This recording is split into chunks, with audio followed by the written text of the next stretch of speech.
All right, so we got a matchup against a mage. Um, just to go over the mulligan, four drops are generally too slow unless you absolutely know it's Freeze Mage. Shadow Word Pain's a good keep. Um, Light Bomb we're not gonna keep, and Mech Warper will definitely keep because we don't know if it's Tempo or Freeze Mage. So of course, the other cards, obviously, we want our one drops Northshire Cleric, Zombie Chow. Our other two drops in Shadow Boxer. Annoytron is okay, so is Museum Curator. Um, if it's Freeze Mage, which I'll go ahead and say it now, this actually is a Freeze Mage.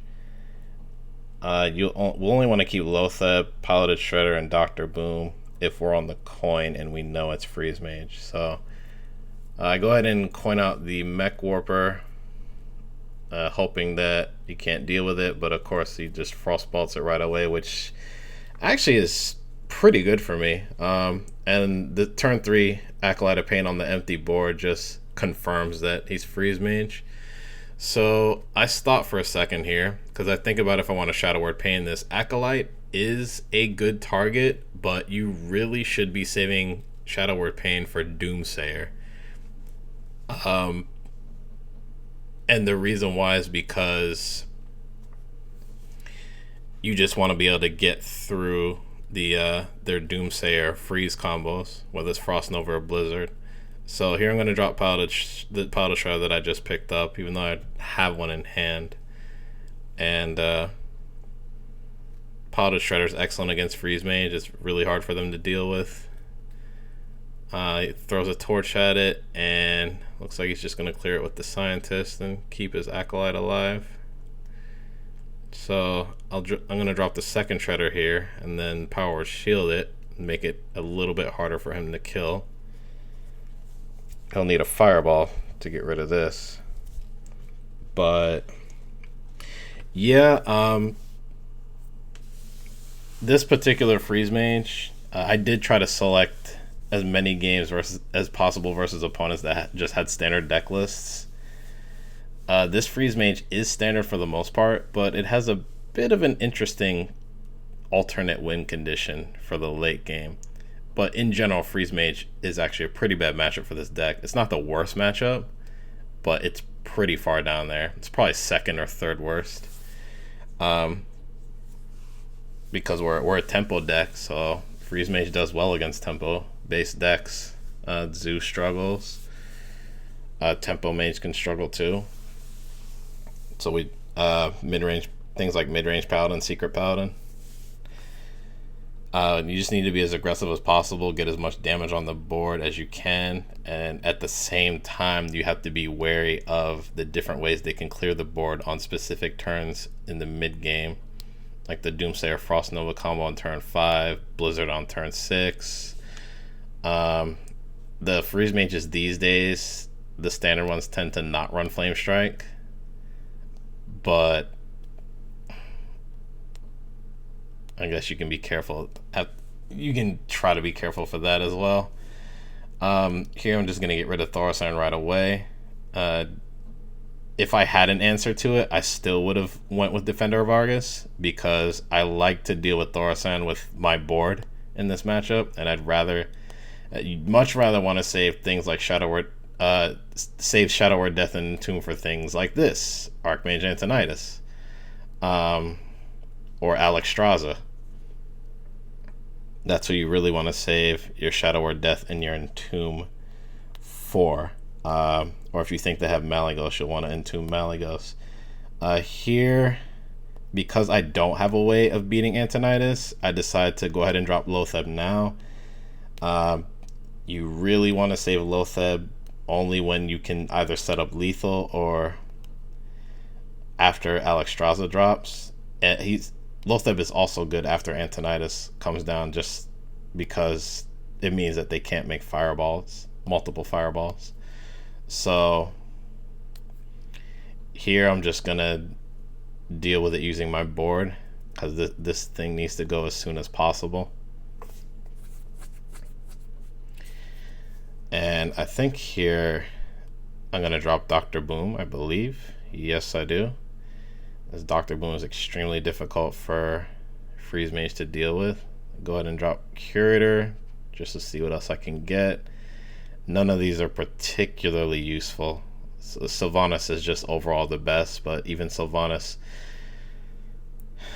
isn't that great in this matchup because Freeze Mage can it has the nice little trick of if you play Sylvanas, they can play Doomsayer, fireball your Sylvanas, so that way you take their Doomsayer and then your board gets cleared. So, but I took Sylvanas anyway. Here he drops Mad Scientist and a Loot Hoarder. And I go ahead and trade into the Loot Hoarder. His Scientist goes. Strange. I thought that was a little bit strange when I first played this game, that when the Scientist didn't pull any secrets. So I hesitated for a bit there. But I figured, well, it must mean that if he's got any ice barriers, they're in his hand. So, but yeah, just be extremely aggressive as possible, and just keep their board clear in mind. And you'll have to be patient with those specific with your removal cards: Shadow or Death, and Tomb, Lotheb. So he's gonna Thanos into a Fireball.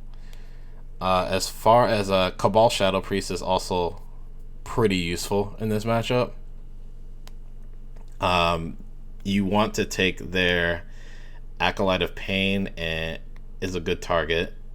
Mad Scientist is also a good target. You do not want to steal Loot Hoarder or Novice Engineer or even Blood Mage Thanos. You'd rather just use your minions to deal with those. So, but we're getting pretty close to the end game here, actually.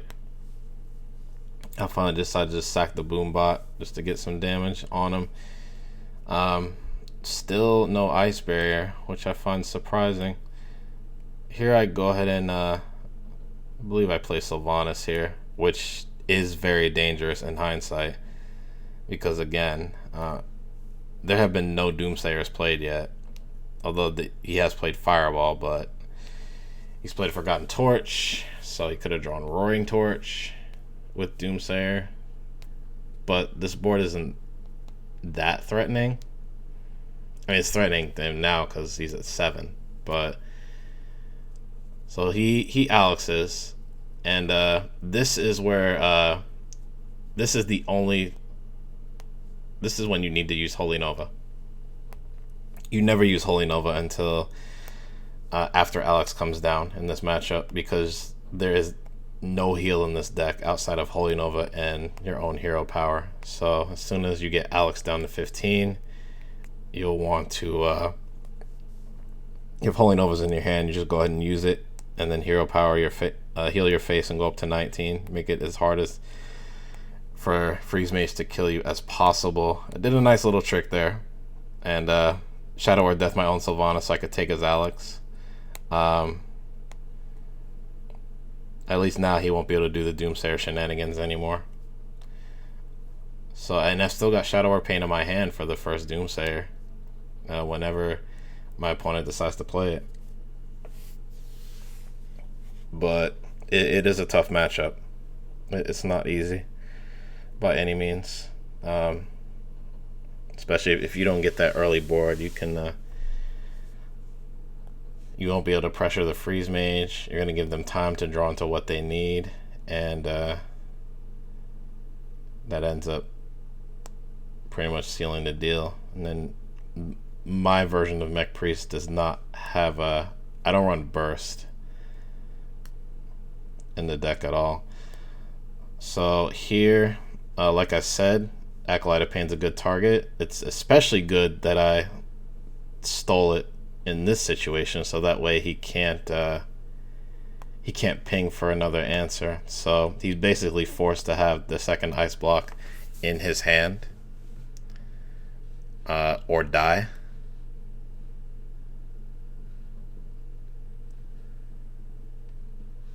And here he finally shows the first Doomsayer with the Frost Nova. And there is the alternate win condition. He's running Elise Starseeker. That seems pretty interesting, actually. That's not a bad choice, I don't think. To have Elise in your Freeze Mage deck. He's probably took out one of the flex slots for it, most likely. I mean, there's not a lot of flex slots in Freeze Mage in general, but that's definitely an interesting choice. You know, if you can't burn them down, if you got a bunch of useless cards, then you just make legendaries with it. It seems like it could work, although I could see the problems with it too. Here I'm just trying to decide if I should entomb Elise or not, because if my opponent has double Roaring Torch and the second copy of Frostball and the second copy of Ice Lance in hand,